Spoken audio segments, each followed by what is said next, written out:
I assume you.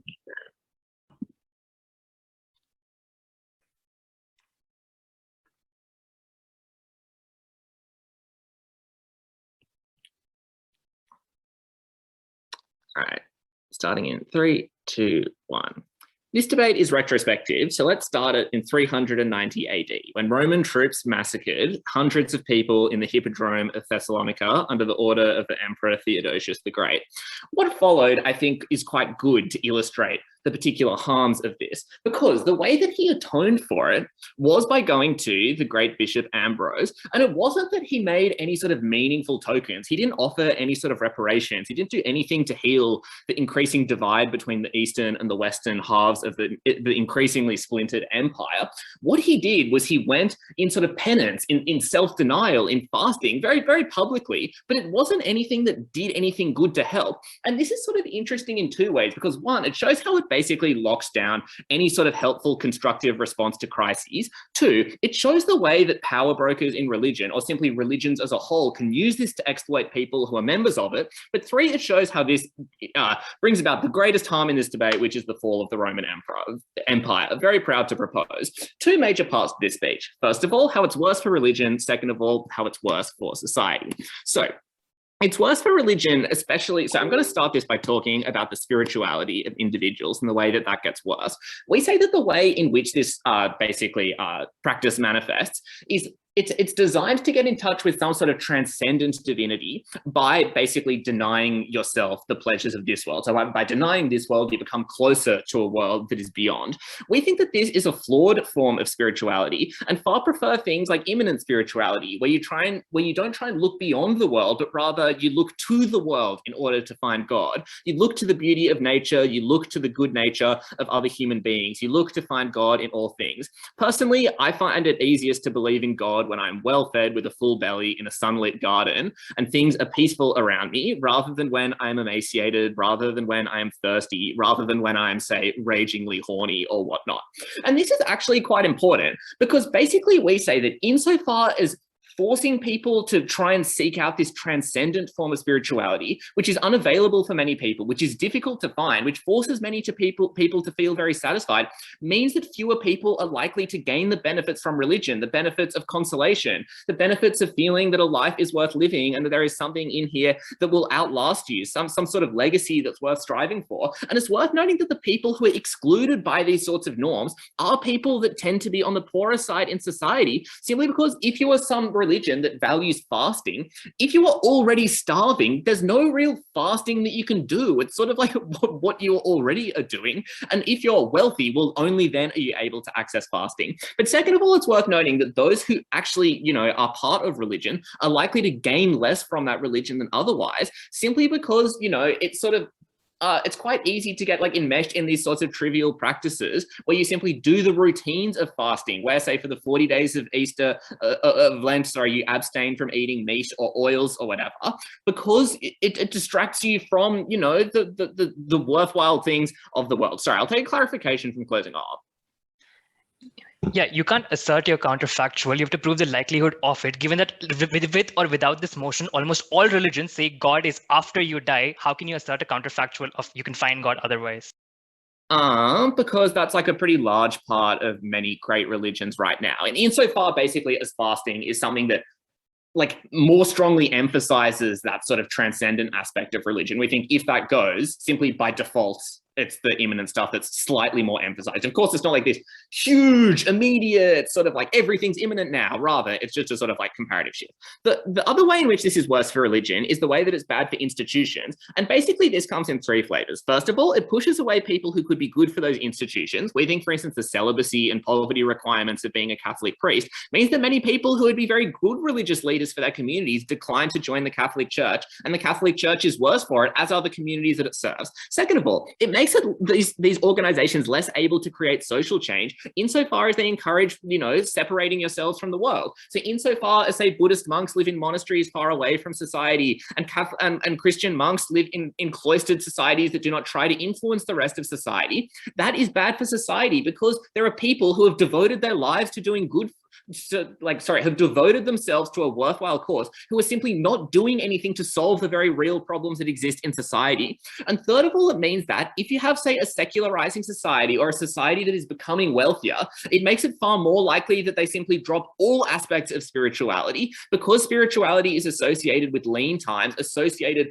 with things that are unlike the boom times and the excess and the pleasures of that, which means that, you end up in, this goddamn godless neoliberal debater word world.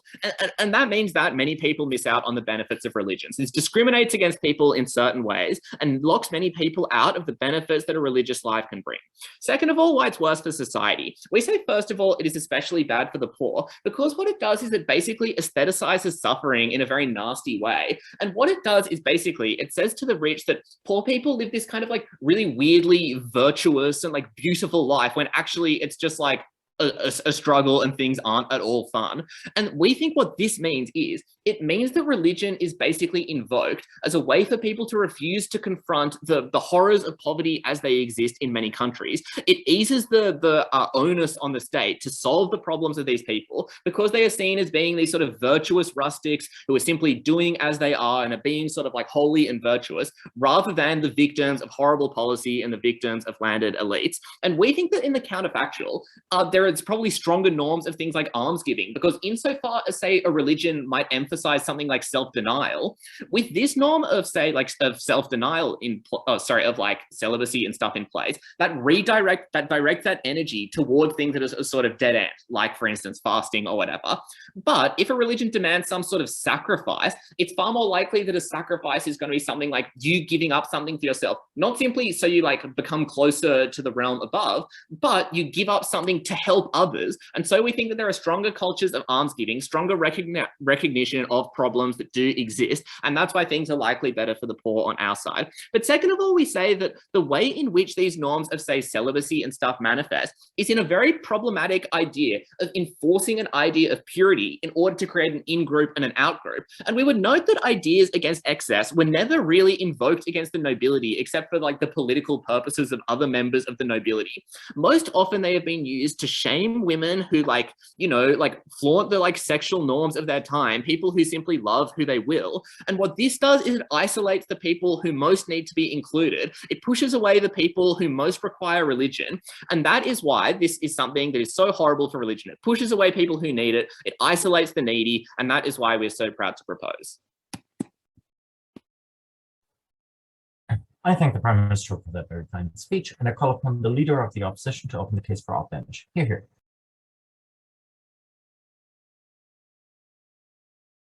Okay, just confirming I can be seen and heard. Yes, you're clearly visible and audible. Awesome.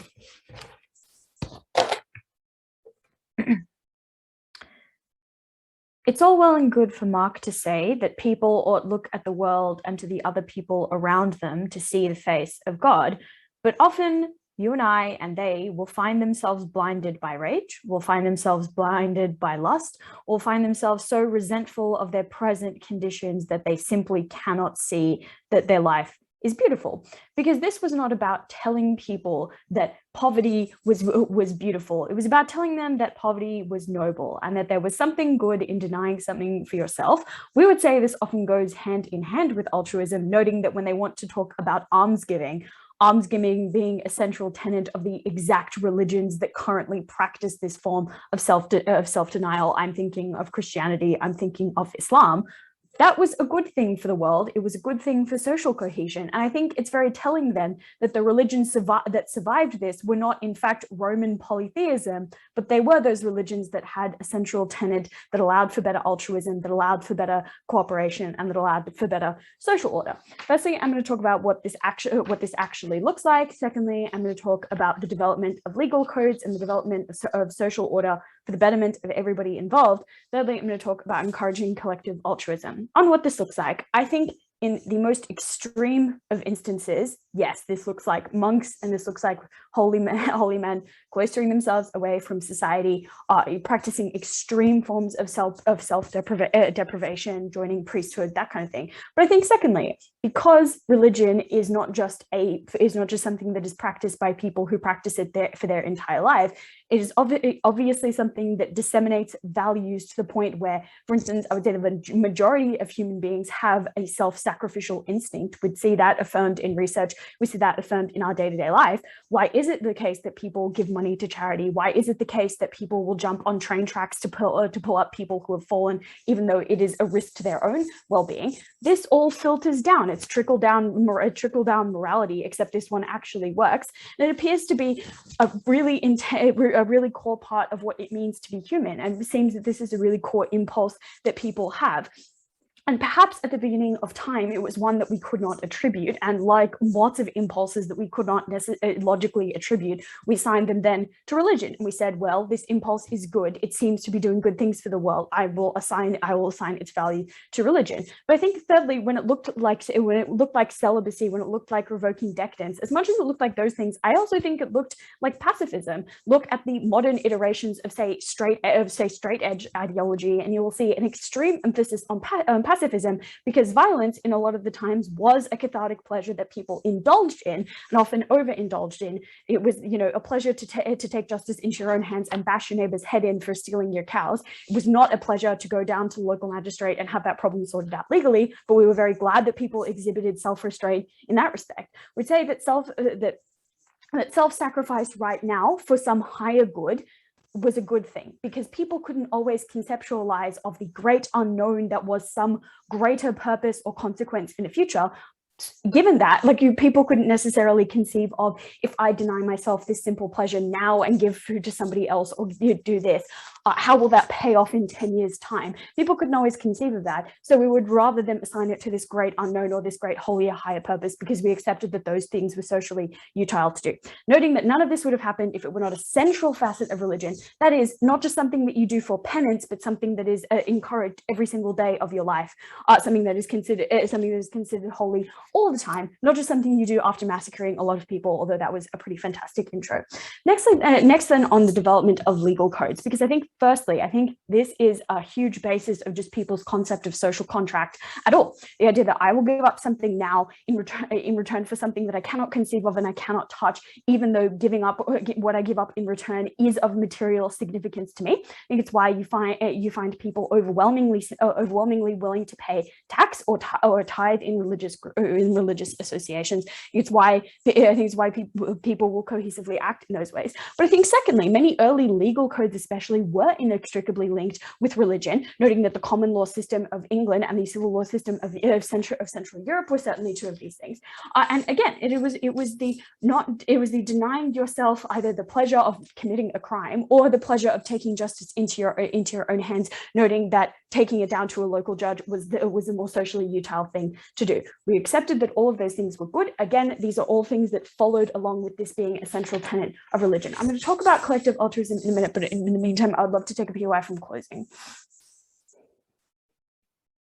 Yeah, sure. Do you really think that absent this narrative in religion, people would have accepted things like chaos and disorder, or would they have still gone to things like police forces and like law and order type deals? I actually just don't think they would have as easily, as cohesively, or as early as they did. And again, I think that maybe there is a bit of a survivorship bias here, but there was survivorship in those instances for a good reason. That is, you can clearly see how this narrative plays out of, I deprive myself of something right now for the betterment of a collective. And it is indeed a collective, whether that collective is represented by God or a holier, higher purpose, or whether it is represented by the people in your community. No, I don't think any of those things would have happened as easily or as efficiently as they did under the status quo. And I think GovBench is hard pressed to mechanistically prove that they would have. Thirdly, then, on collective altruism, because I think that one iteration of this is you giving up some decadence for yourself right now and giving it to somebody else. Again, note things like Catholicism, note religions like Islam that have these practices of self-deprivation really intrinsic, and in tandem have ritualistic almsgiving as a tandem requirement for that. Noting that like Islam literally does that all the time, especially during Ramadan, where they practice self-deprivation and also engage in massive charity works. Happens all the time. Those things go together for a reason, because it is about a redistribution of resources. What would have been decadent and over the top for you is making up the bare necessity for something else, for somebody else. Maybe you don't know that person. Maybe they are just someone in your community. But that was obviously a good thing. And I think when we're talking about these more archaic forms of morality from religion, you have to understand that in context they had a purpose. When it came to giving up decadence of food or keeping certain foods as unclean, it was often because those foods would have rot and killed the community, and you potentially killed the community with microbes. Or it meant, giving up alcohol because those grapes and that grain could have been fed somebody else. When it came to giving up sex, it was probably to stymie the spread of venereal disease, to keep populations and family stability intact, to know whose father was whose. When it came to kind of stymieing your emotion, obviously that looked like mitigating conflict in communities in a context where resources were extremely scarce. I think what it looks like today is massive, is we see overwhelming cooperation in response to crises. We can obviously think about the COVID example, but I also think that, yeah, if this was the religion of lean times, leaner times have been, and leaner times are coming, and this is a useful tool for handling those times. We're so proud to oppose. I thank the Leader of the Opposition for that very kind speech, and I call upon the Deputy Prime Minister to continue the case on Proposition Bench. Here.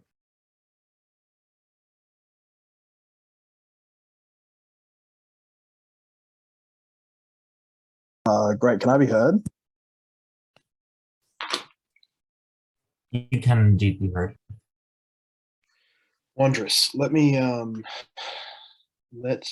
quickly just get my phone up. Okay.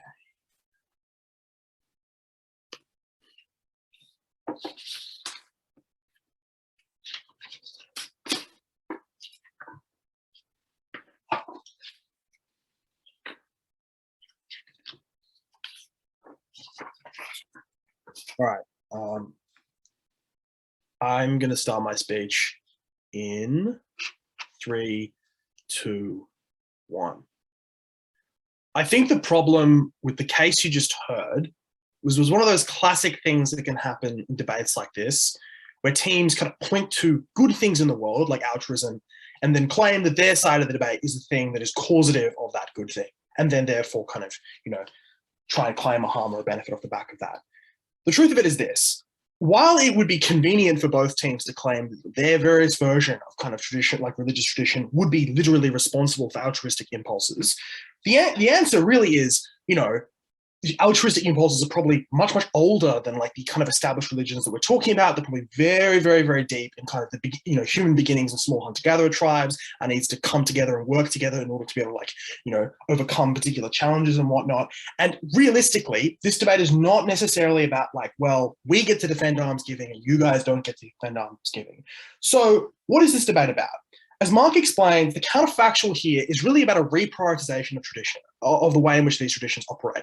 Like, for example, major religious traditions of all different kinds have different points of emphasis and often have a kind of spectrum between kind of more immanent traditions, which are about finding God in the world around you and being present in the world around you, and more transcendental, which often involve denying yourself parts of the world in order to access the great beyond. And our claim is that the prioritization of of transcendence over, and the presence of that and the emphasis placed on that would be better if we emphasized the more immanent parts of spirituality, the parts that encourage you to look at the world around you and people around you and not deny yourself things unnecessarily.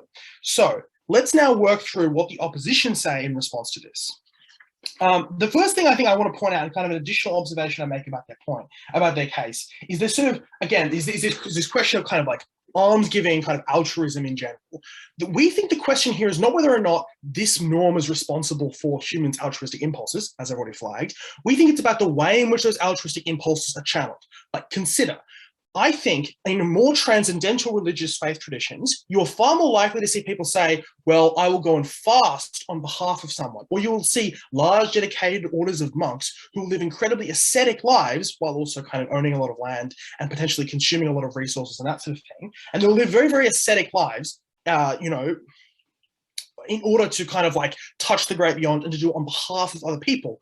We think that that is one form of the altruistic impulse, Well, our claim is the better form of the altruistic impulse is one that is channeled into helping other people and doing good things. I think another problem with that particular speech, in addition to it being actually kind of non-responsive to all the material that Mark gives you, is that it's like, just again, it has that kind of vague-ish problem of being like, well, these good things about religion that, that like this is responsible for. And I think the classic example here is their claim about legal systems. But they're like, well, the only way that social contracts work is that, like people have to be willing to give up something now and return something later.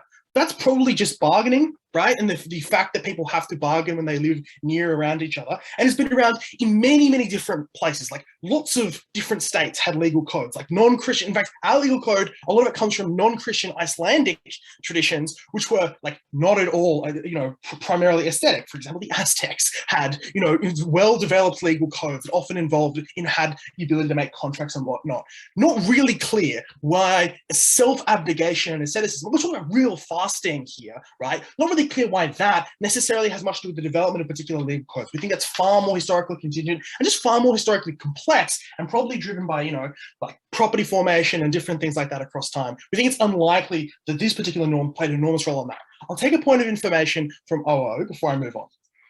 Yeah, Brendan, who cares what monks and priests do? Obviously, religions are pyramids, and we care about the morals that circulate down to the bottom of people who are now far more altruistic individually.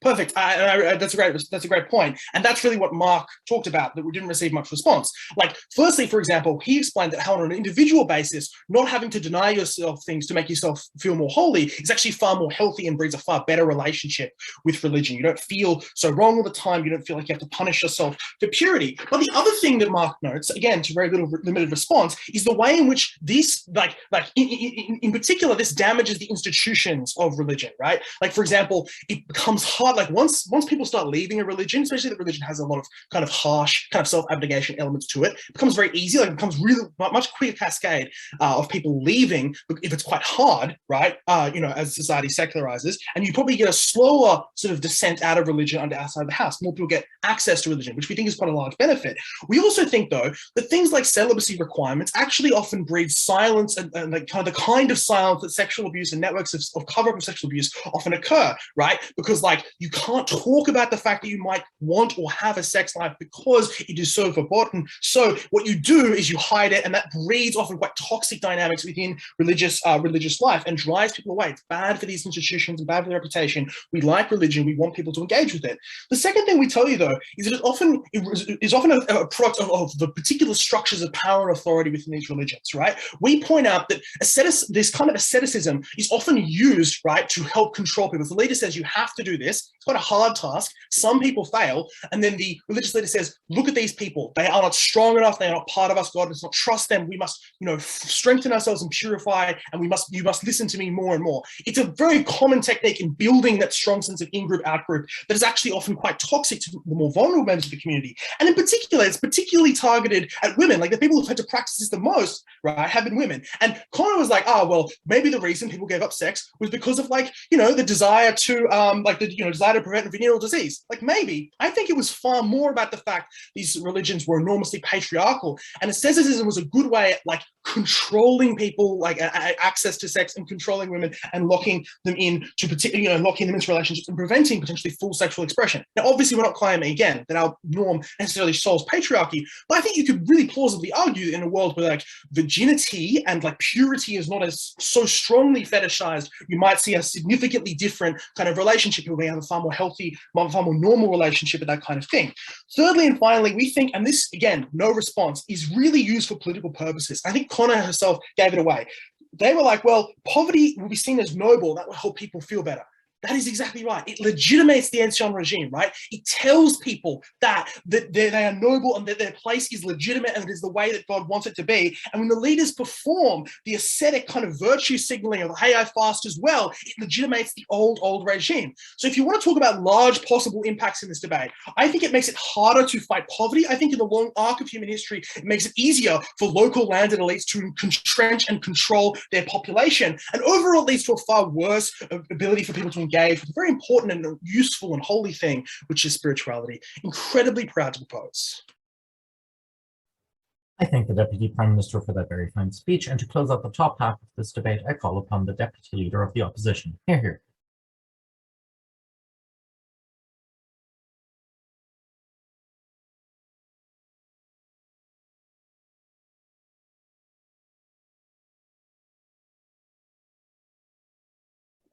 I'd just like to confirm that I can be seen and heard.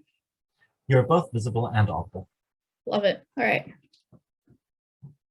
The first thing that I will open with is this idea of individual spirituality, because I think that both Mark and Brendan, and from the sounds of it, closing government as well, have really neglected to understand just how important self-denial is in terms of a feature of human spirituality. Because to me, I think self-denial is one of the most important and most inherently spiritual acts that every single person on the planet does on a day-to-day basis.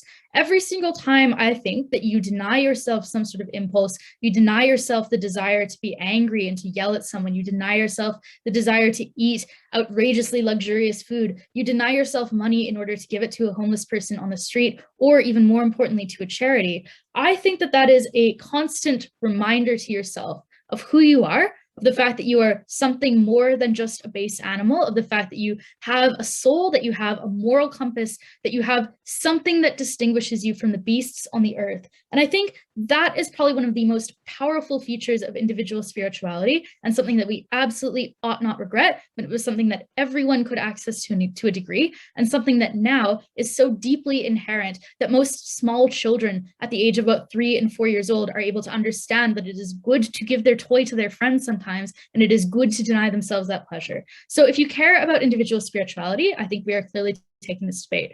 Very quickly on the things that Brendan brings up. The first one is the idea that this is used to control people. I would suggest that the exact types of cultures that opening government uses as an alternative, things like the Romans, things like the Aztecs, did the exact same type of exclusion and othering and brutality, and in fact, often did more of it, right? For example, you have human sacrifice to a degree in the Aztecs. You have human sacrifice en masse in Roman and Greco-Roman culture when you had things like, you know, the Colosseum and people fighting to the death or fighting against animals and killing those animals or being killed themselves. Often that type of carnage and that type of carnality, I think, is something that you can also use to exclude people by demanding that they partake in this or by using it against them and taking out your rage on those people. So I would suggest that that kind of brutality exists even more so in those other areas. But also, obviously, this feature, this self-denial, was not the only way that you could exclude people or the only way that you could oppress people. You could also just use systems of slavery, which existed throughout most of history and still exist in many parts of the world today. So I think that this idea that this is the thing that allows religions to control people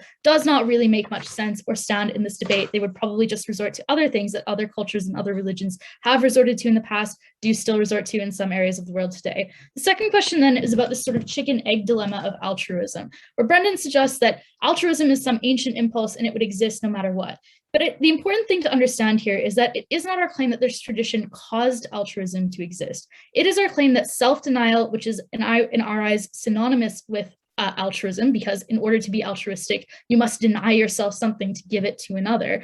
Our claim is that what this tradition does is it takes that base impulse and it coordinates it and reinforces it across culture and across society in a way that makes that impulse something that is much more powerful than my base feeling that I should be nice to my friends and not yell at them if they make me angry, but instead that I should do things that are more effective. Things that in history looked like donating my spare money to the church, which then disseminated that throughout social welfare programs, throughout aid programs for the desperately poor individuals in society that, yes, were imperfect, yes, maybe did not always help women or oppressed people, but certainly did help many oppressed people and many desperate people. And I think that that constant reinforcement of the idea that this is something you should do, you should deny yourself money, you should deny yourself food, you should give it to other people if you can, is the type of thing that over thousands of years creates the type of systems that manifest in modern welfare systems, because often those modern welfare systems evolved in tandem with or out of those early religious welfare systems. And that is incredibly important. And you could not have that without the centrality and the power of this message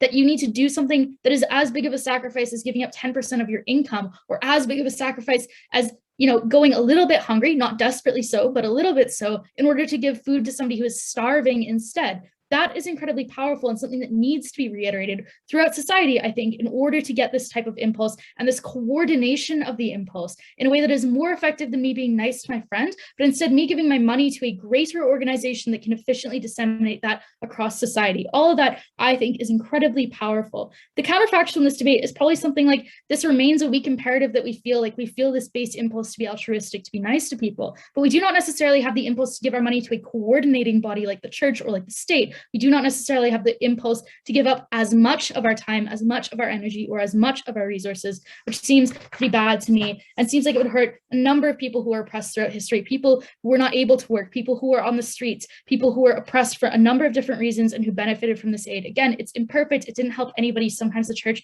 was bad as well. But I think that there are millions of people throughout history who benefited from this, and millions of people today who continue to benefit from these forms of aid. The third thing I'll talk about very briefly is social cohesion, and then from that onto individual spirituality. Before I do, I'll take a point from closing government. Yep. Do you think people who are atheists, who have never bought into religious narratives of any kind, who have never been influenced by this norm, are fundamentally worse people than Christians? No, but I would also contest that there is not a single atheist on the planet who has never been influenced by a religious norm, because most atheists have religious family, most atheists exist in religious countries, or at least in countries that still have a strong culture of religion. Like Australia is not a Christian country, but it is one that is clearly very powerfully influenced by Christian norms and Christian history, for better or for worse. So I think what I'm saying here is that it is the power of this narrative that was initially led through religion that mean that even atheist fools like me feel this impulse and feel it very powerfully and feel very content with the idea that I should give my money to charity and give my money to the state. That is the important thing here, is that the power of this narrative as it was done through religion, because that was the only body that could have done it over history, means that everyone now, or almost everyone now, feels this impulse and feels it powerfully and understands how to coordinate their efforts in a way that is beneficial. On social cohesion, very briefly, the important thing to understand here is that yes, this has been used to shame women. Yes, it has been used at times to glorify poverty, but the more powerful and reliable manifestation across most of humanity is you give money to charity, right? Not everyone goes out on the streets and spits on, the local, woman like me who sleeps around with men sometimes without being married. Instead, most people give money to charity. Most people don't engage in that oppression, or what they do, it's a very small facet of their lives, but they do engage in charity, they do engage in volunteering, and they do engage in paying their taxes. And that is all really powerful. And I think the much more powerful manifestation of that, a more powerful good than these occasional harms. Obviously, we're not saying there would be no laws otherwise, but I think that what you'd see without this is a society that looked more like Roman society, looked more like Aztec society, where you did not have these networks to help people, and you had more of a focus on things like egoism and things like objectivism, which are probably pretty toxic. The final thing to say is that if you care about being closer to God, if you care about spirituality in a sense that you are more than just an animal, this is probably the most accessible and best way to do it. It aligns with our existing impulse to do this, and it reminds us every day that we are more than monkeys that take from each other and beat each other up if they take from us. We are people who can move beyond that and do more than that. And I think that that is incredibly powerful. It's accessible to everyone, and it is good for everyone. And for those reasons, proud to oppose. I thank the Deputy Leader of the Opposition very much for that fine speech, and I call upon the Member of Government to open the second half of this debate. Hear, hear.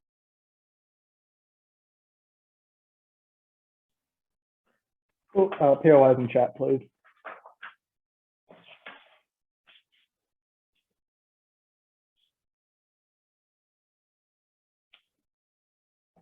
Three contributions from closing government in this debate. Firstly, I'm going to fix the mess opening half have made of what the counterfactual is likely to look like in a world without this norm. Secondly, I'm going to talk about how this has massively facilitated discrimination and the denial of people's self-actualization in a way that is far better than what our opening do. And finally, I'm going to talk about how this narrative radicalizes individuals and religions in particularly bad ways and basically serves as a pipeline to fascism, and that is quite bad.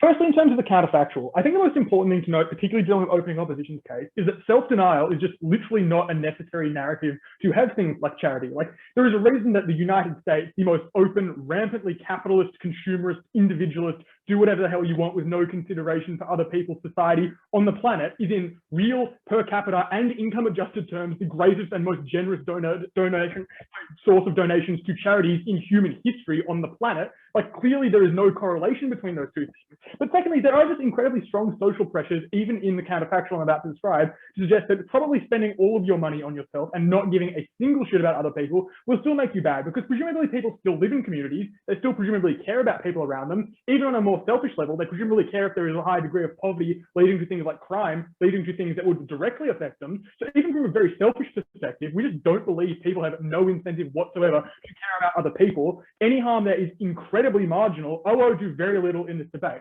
What do we think the counterfactual actually looks like then? We think it looks more like a narrative that suggests that your God or gods or equivalent holy divine power has created the world and the universe and in all of its glory and goodness for us. And it would be like the equivalent of spitting in that God's face in order to reject that and not make the fullest use of that of this world and all of its beauty and all of its potential. We think there's a lot of precedent for this. You already have scholars like Imam Al-Ghazali, who is literally one of the most cited scholars of Islam, proposing things like the color of purple theory, talking about, there's beautiful fields of purple flowers. It would be like, an insult to God to, deny the beauty of this and to deny yourself the pleasures of living in this world and experience. We think this is a particularly easily accessible narrative, but frankly, we also think it just aligns with the incentives and interests of a lot of religious leaders in that they probably want to drink and have sex and just like live normal lives as well. There is a reason, as our opening correctly points out, that a lot of people aren't becoming Catholic priests just because it's miserable. So we think there are a lot of, even from a historical perspective, we think historical religious leaders probably wanted to have a bit of fun, let their hair down every once in a while. We see that as an incredibly likely alternative, and one that allows people to engage within religion in a far more friendly manner, in a way that makes them feel better, in a way that doesn't hold them to an impossibly high standard, and then when they are inevitably unable to meet that, particularly for women, and particularly, I think I'm going to bring in uniquely in a minute, for people from the LGBT+ community, that doesn't destroy their souls, it doesn't expose them to particularly harsh punishment. Final thing then in characterization, I just point out, like, always cases like, the Catholic Church is a great charitable organization, which is just fucking hilarious. It's literally stolen trillions of dollars of wealth via facilitation of colonialism that it refuses to withdraw, that it has in actual vaults of dragon gold under the Vatican. If your always contribution is the Catholic Church is a good charitable organization, they clearly don't up this debate by a fucking mile. Right. Two substantive contributions now that I've dealt with that counterfactual in a far more comprehensive and nuanced way than our opening half.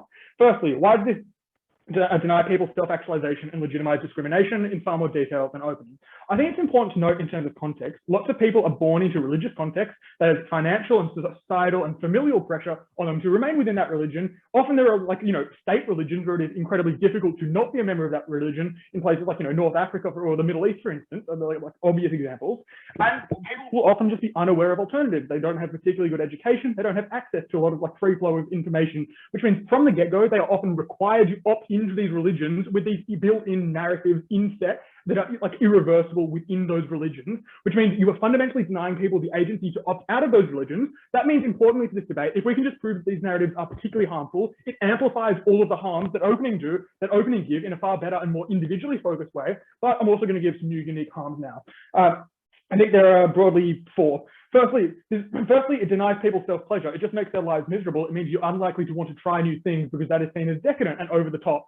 Importantly, though, we think in the vast majority of religions, this looks like queer coding it, right? The idea of gay sex is fundamentally seen as decadent and over the top and unnecessary. That is why you have situations where people, being gay within the Catholic Church, for instance, is being considered a personal failure, where it is being considered as something that you should have the willpower to resist. We think it is far more pervasive and likely to affect people from the LGBT+ community rather than straight people. That is uniquely why it is bad. We would also note, particularly regarding women, opening to some work here, we point out that the denial of the ability of women to have sex casually and freely is not just bad because you can victim blame them, slut shame them. It is also because it sets them up for a lifetime of not understanding what sex is supposed to look like. That is why to this day women having sex is seen as weird. It is why to this day you have endemic problems where women get into relationships where they don't recognize that the sex or the relationship itself is abusive. Obviously that is incredibly regrettable and is probably a debate-winning benefit on its own. Before I go any further, I'll take closing if you've got anything.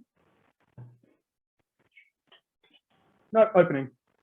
It's an incredibly huge stretch to say that patriarchy or oppression would not exist without this narrative. Surely, to the extent that colonialism is symmetric, it is better that at least there was an impulse to also give people things like sanitation and water in those colonized countries, rather than having no to do so whatsoever. That's fucking bizarre. Obviously, people want sanitation and water. They are literally like basic preconditions for life. That is a truly strange point of information. But we would also note that the unique harm of this narrative is that people internalize it when they are opted into these religions, often without their consent. That is why it is so pervasively and bad to tell a person who is a gay man who has gay sex despite being a practicing Catholic, because now they are more likely to believe that narrative that they have personally failed on an individual level. That is something that only can exist in the off-bench world, and the harm of that is amplified by billions of people from sexual and gender minorities over history. That is an immense harm that you have to cop. Obviously, that is unlikely to work.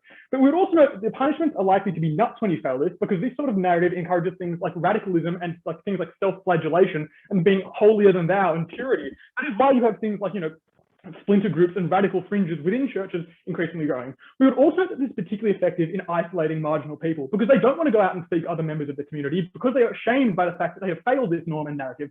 It means that people who are wishing for a better standing in life can be shamed for being materialistic. And it is really easy for religious leaders and institutions to frame it as a personal failing of the victim. For instance, a child who's been molested by a Catholic priest can now be blamed for, their lust. Clearly you were coming onto the priest, that is your fault. But uniquely with this narrative, they are inclined to believe that because that is the religious institution that they fundamentally trust, that they've been a part of their whole life, that all of their community is a member of, is telling them that narrative on a day-to-day basis. That is why they internalize it. That is the harm that Opbench has to contend with, and so far has absolutely not. I fucked my timing and missed my second extension, but frankly, that first one is so impactful on its own. CG clearly takes this debate by a mile by giving you the actual counterfactual and explaining the actual minute harms that affect literally billions of people over history. So proud to propose.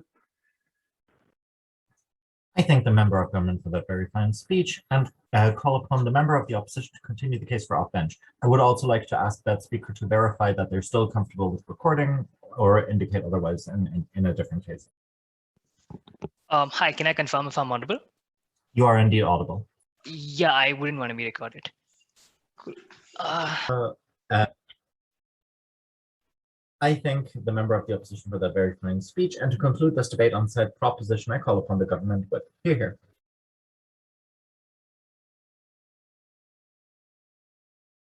Hi, I'll take POIs in the chat. Thanks so much.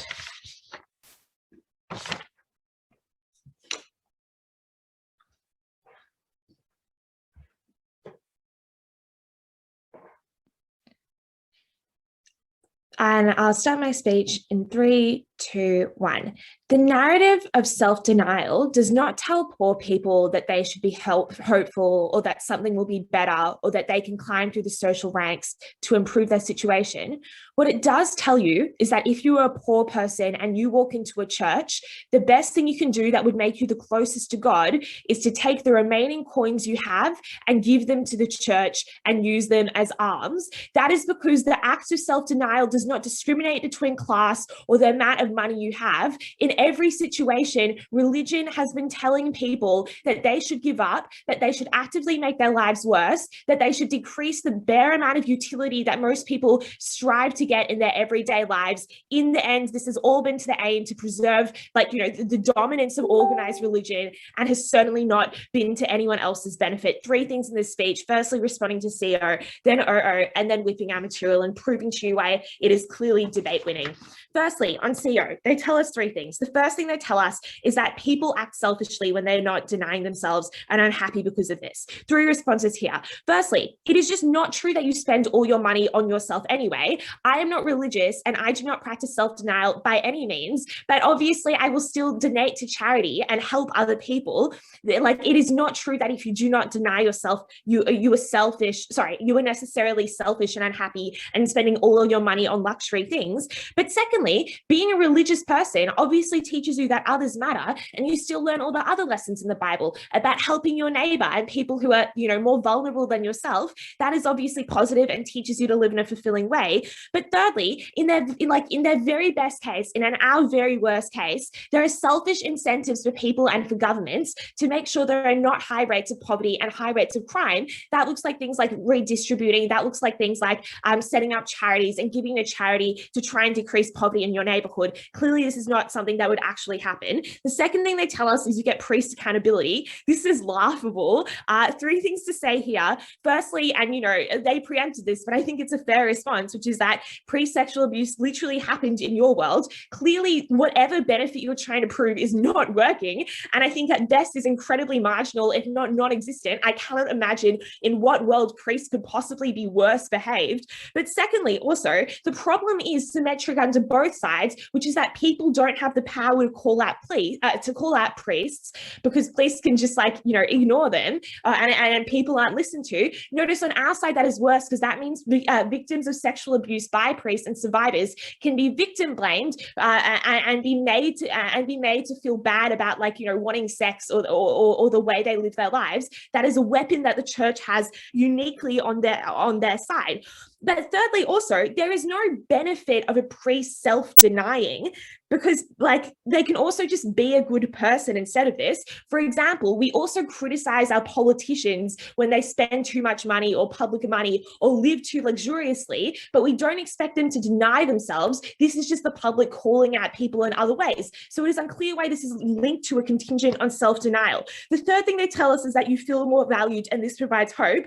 Firstly, if you are poor and you want to eat or change your situation or get out of it, the church can literally now accuse you of being greedy or not wanting to deny yourself. What is far more likely is if you are poor, you will continue to having to like deny yourself when you have very little in the first place. That looks like historical religious moralizing stories telling poor people to give more money to the church. That looks like stories telling poor people to give to poorer people when they can barely give enough to eat. Obviously, this is an insane thing to tell poor people who are already starving to do. That's the out of the debate. Now an OO. Our opposition's opening's whole case is dependent on altruism being synonymous with self-denial, because otherwise we claim literally all of their benefits, because all of the benefits they have relate to altruism, not directly to self-denial. Here's why they're not synonymous. Firstly, in the info side, it mentions celibacy, asceticism, abstinence, and giving up pleasures. None of these things, by doing them, do mean that you help others. They are firstly self-centered. They only relate to what you do to yourself. Secondly, they're focused on your own salvation, not the salvation of others. That means if I do not have a sex for a week, I do not give my sex tickets to someone else to have sex for free. It just, nobody has sex. That's like a zero-sum game. There is no utility that is gained in that world. Collective altruism, so that's clearly not synonymous. Collective altruism still exists from human compulsion to share nice things.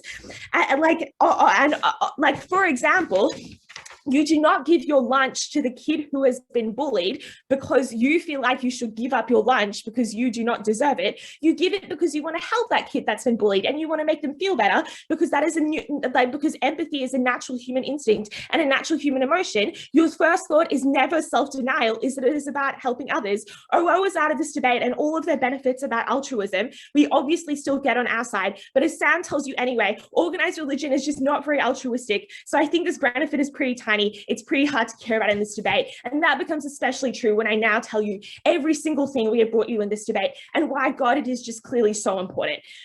We told you two things. Firstly, this denies people self-actualization and pleasure and makes their lives actively terrible. But before this, I'll take a point from closing. Okay, I'll take opening. You and your bench all claim that this is used almost exclusively as a tool of exclusion, but clearly religious charity has been important to the lives of millions of starving people in history and still is today. Can you please actually weigh up the benefits? Yeah, sure, because religious charity is not based on self-denial. It is based on the other teachings of religion, which is that you should help others and be altruistic and be empathetic. I just explained to you why that is not synonymous with self-denial. And in fact, literally every single part of what we do to help others, our first thought is never self-denial. It is about our relationships with others, not our relationships and punishing ourselves. Okay, what we prove to you. Firstly, this is terrible for queer people. It's also terrible for women. They are guilted by the church and they are punished for wanting basic things that other people have the privilege to get to have according to what the Bible says. What the impacts of this are is that firstly, they feel shame about sex. They feel like failures of themselves. Secondly, they lack knowledge and safety about sex. They engage in dangerous practices which hurt them and destroy their lives. Thirdly, there is a lack of medical research into women's sexual issues and into things like AIDS and like LGBT issues, because they're not seen as necessities. They're seen as decadences. That is something that Christian morality has left the whole world with like a star. Fourthly, it means it is much easier to victim blame people. Our opening says, no, we can't prove that there's no patriarchy. Yes, but we have removed one very useful tool of the patriarchy, which is obviously retrospectively good. The impact of this is gigantic. Millions of people who throughout history have lived in shame, have died of preventable diseases in our world would not have died, would not have lived in shame, would be able to have happy lives. All these impacts extend to the modern day. We win this debate by a mile. I thank the government whip for that very fine speech, and to conclude this debate on side opposition and indeed as a whole, I call upon the opposition whip. Here. Hi, am I audible? You are indeed audible. Okay, cool. I think you can keep the recording going. Cool.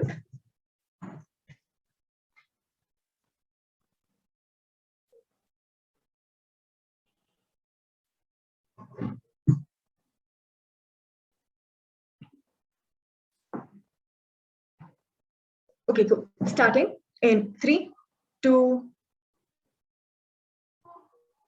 1. Opening government is a team that claims that people emphasize too heavily on self-denial and that therefore then deny themselves indulgence, which is true of literally any religious trait, insofar as even in their best case, if it was replaced by positive affirmations like pujas that would replace like self-denial as religion centrality, they would still probably glorify sacrifices like paying the performance priest a month's salary or putting thousands into mandaps or fires. Similarly, opening opposition says altruism is a particular good impact that happens through self-denial, which A is absurd because religion specifically mentions kindness as a separate trait and rewards it separately as karma, like closing government points out. But B, that specifically means that self-denial on opening opposition's world up until DLO could literally just mean hoarding that money for your children insofar as you aren't using it yourself. Closing government's biggest impact is that women will have better lives on government simply because they're no longer going to be demonized for wanting sex. I think this is irrelevant insofar as literally other practices within these exact same religions, things like Pindan that say that men are the only ones that should be able to touch religious fires or offer religious offerings, etc., then men are just a priori better than women. Continue to exist. So as Sriram points out, they're literally incredibly exogenous to this debate. This means that so far the debate has been A, 2 in the air, but B, absolutely symmetric across 3 benches. The reason then that closing opposition takes this debate is because Sriram breaks all these deadlocks because he gives you one thing, because he gives you 2 things that are particularly only happen when you have self-denial in religion. He recognizes that A, it is particularly hard for a 12-year-old kid to maybe call out a high priest for sexual harassment when they are the ones that go ahead and decide punishment for these sins. The only way in which you can do this is by holding the torchbearer or this priest accountable by saying, hey, the same Bible that you quote is a Bible that tells me that like high priests or people that are very valuable to God are ones that perform celibacy, which means that you should be accountable for deviating from these norms. It is also painful for a poor woman to give some money as a puja offering, but it is to be just to be used for like a priest's private, to fund a priest's private jet plane. The only way in which you can combat that kind of immense power and hegemony is to do this, is to call out leaders for being like entitled by quoting the same religious scriptures that they use to establish that hegemony in the first place. This extension is valuable for 2 reasons. One, it shows you a specific control mechanism against people that currently have too much power and therefore then weaponize this power to do shitty things currently. B, it is analytically prior to opening opposition because we show you why people use priests as a metric grenade, why people use priests as torch bearers, and therefore to want to revere those priests, you need to adhere to certain metrics that make them not shitty people, which means opening opposition's altruism only happens on our side of the house. The second thing Sriram recognizes is that he shows you that hope is available for people that are underprivileged. And this goes with absolutely no response from government with, because he shows you that you give them a way to achieve God while not having to demonize themselves, but also show them a way to find solace in community. Because you value that self-denial is so high that it's okay if you're not able to do incredible sacrifices, like probably donate a lot, because by virtue of existing in poverty, probably are already going to achieve God. I think it also recognizes that there are people like alcoholics, etc., that probably find community spaces where they don't want to go to centers that label them as alcoholics, but find people in communities around them that have probably been able to stay sober for the last 10 years that they can go to for problems. I think this extension is valuable because the intensity of benefit that of currently feeling abandoned goes away on closing opposition that no other team in this debate gives you. Closing government has literally one relevant thing to say on our extension, which is that priests are still shitty. I think by virtue of Sriram preempting this, I think that response in general is irrelevant. But B, obviously they cannot claim use status quo analysis to show us that life is bad, because we can literally just say that life would be worse on opposition on government when you remove the self-denial metric. The last thing I want to say though, it is literally the reason why priests the Pope can defend removing a priest from power to people in communities that ardently revere him, to people that communities that actively want to go to church only because this priest is in power. And he did the Pope did literally last month by saying, hey, X person actively violated principles of the Bible, which is why I need to remove them from power, which means that you also get to keep the people in the religion that are currently opting in. On opening government, I just have a couple of extraneous responses, right? The first thing that they say is this is worse for religion. Obviously, I think that good leaders, to be good leaders, like Sriram points out, you need to adhere to certain principles, which means that there are incredible sunk costs or sacrifices to be even considered a Catholic Church leader. I think at that point, it is unlikely that you want to do a horrific thing because it can lose you your position that you have worked for 10 years towards, that you have probably been celibate and like sober for 10 years towards. The second thing that this is ascetization of suffering. This happens on a, like just self-denial happens on a spectrum. Poor people don't opt into celibacy or fasting because they are a priori already engaging in self-denial of material pleasures. But for people who do practice it, it looks at setting your own particular time periods, what you want to do in terms of self-denial, just like Muslims do, Christians do during Lent. The third thing I want to do is it's exclusive. Like, ascetization probably occurs independent of religion. Insofar as the world's most famous photograph like today is literally the Afghan girl, which people are probably still going to fund pop culture as suffering because they think it's beautiful. I think insofar as that's symmetric, Sriram's extension particularly is about this. The last thing that they say is, wait, quickly I'll take you before I move on. OG. Even if your accountability extension were true, how can it be possibly weighed more than our material about how this improves the individual relationship with God, about how it makes religion less coercive and controlling, about how it improves the long-run religion because of recruitment, and because it de-asceticizes poverty? Okay, good, got it. The reason that we weigh above you is because our second extension tells you why people have more hope in these communities. The reason that you can't use control anachronism as a reason is because it's particularly a priori not true. Like Hindu scriptures will literally tell you that celibacy is good, but will also tell you that you should raise children in a certain way, or that love in general is good. Obviously, these things can't coexist, which means that one thing needs to apply to a particular group of people and another needs to apply to a particular group of people. Insofar as Sriram tells you then that celibacy is the one that applies to the group of people that are probably revered really highly, but like love and just having children is applied to the group of people that probably are ordinary because it's a lesser burden to opt into. Your extension, we weigh up against you. On closing government, the only thing I want to do is just point out the reason that the counterfactual can never materialize is that it's just in every other single value of religion will probably espouse sacrifice in some way. The reason this is true is because leaders have an incentive to make barriers of entry high enough such that when someone opts in, it is hard for them to opt out or convert to another religion. On queer people, it probably just does not apply to ordinary people, like I've already pointed out, which means there can't be a control mechanism, which means queer people aren't even the cause of this debate. Super happy to oppose.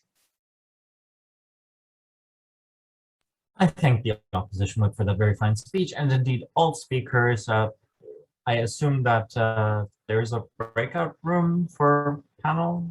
Otherwise, I'll just take